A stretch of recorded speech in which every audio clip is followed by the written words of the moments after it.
The United States began to experience economic turmoil in the 1970s as the growth of the economy slowed down and inflation increased.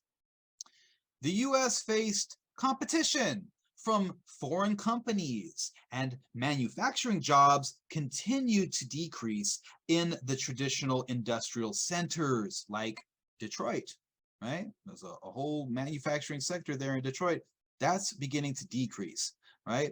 Other parts of the Midwest and the Northeast that used to have strong industrial centers also experienced a decrease as more businesses moved their factories to the South. Why? Because in the South, wages of the employees was much lower. Okay. Another reason was you have some companies not moving their factories to the South, right? But actually moving their factories completely out of the United States, right? Or moving their factories abroad to other countries. Okay. And so with the decrease in industrial jobs in the United States and in certain sectors of the United States or certain regions, this is going to decrease the public spending power, right? Because those were higher paying jobs that were lost. Okay. And so when people lose those jobs, they don't have as much money to spend in the economy. And so the growth of the economy starts to slow down. Also, the economy began to shift away from manufacturing in general and started to move towards service industries, as well as finance or financial industries and entertainment, okay, entertainment industries. So the economy is kind of moving away from manufacturing.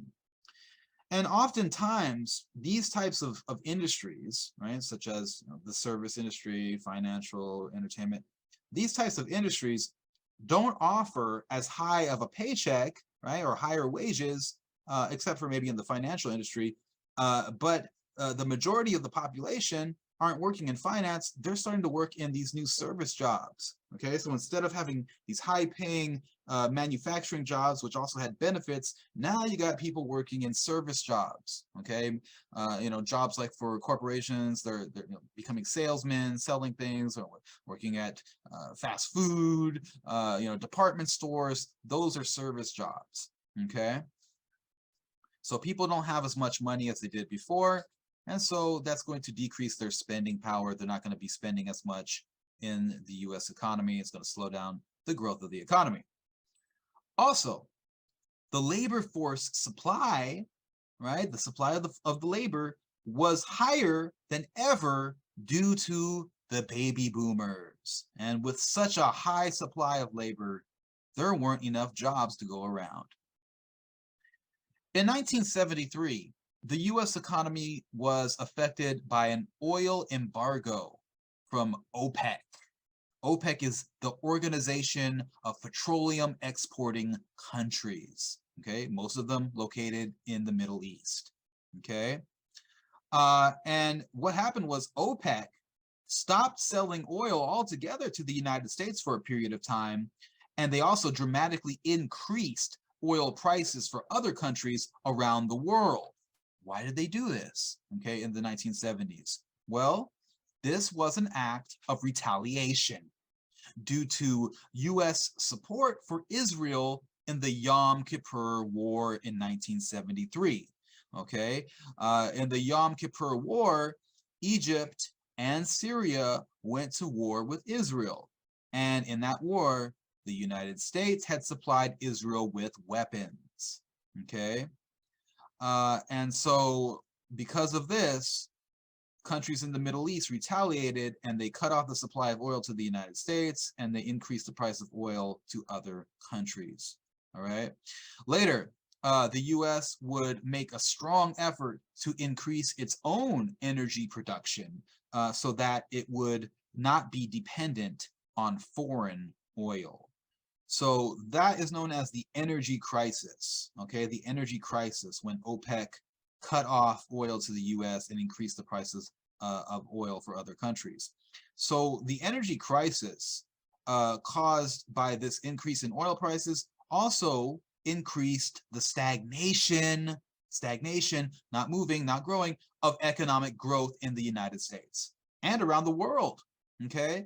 As well as a dramatic increase in inflation, okay? So you got the stagnation of economic growth, the rise of inflation. This became a phenomenon known as stagflation, okay? Stagflation, when the economy is not growing and inflation is increasing. And this is going to continue throughout the 1970s and into the 1980s, all right? So not a good economic time for the United States, okay? After President Nixon and Vice President Agnew had resigned, Gerald Ford became president of the United States, okay? So basically after Vice President Spiro Agnew resigned, Gerald Ford became the vice president, right? And then Nixon resigned, which made Gerald Ford the president of the United States. He was not elected. He got that position because his predecessors resigned. So as the economy starts to go into recession, President Ford is going to call for a reduction in taxes, okay? We're talking about billions of dollars. So a reduction in taxes for businesses to try to help the economy recover. But unemployment continued to increase anyway.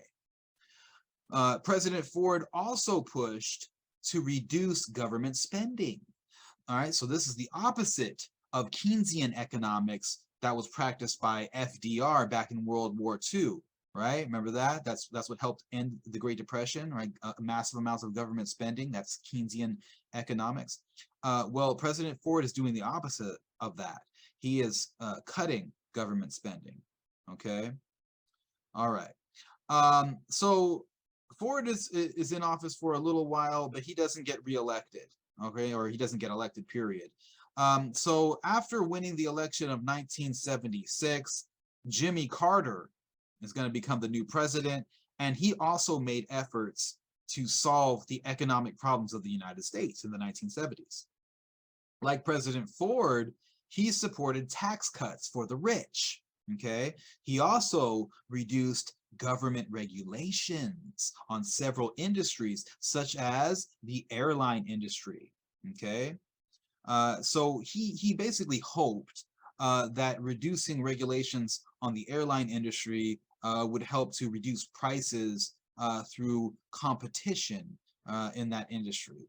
Okay, so there'd be more competition because of reduced regulations, and through competition, prices would eventually go down. And you know, for the airline industry, that would also encourage people to travel more. Okay, which would be better for the economy, because when you travel, you know, of course, you're spending money in different regions, different areas. Okay, so that's why he's reducing government regulations in a number of different industries, but in particular in the airline industry.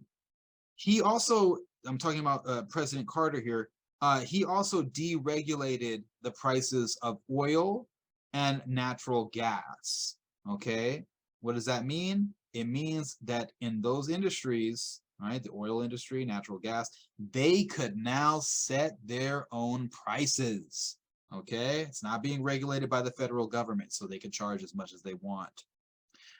Carter also supported higher interest rates, which the Federal Reserve had instituted, okay?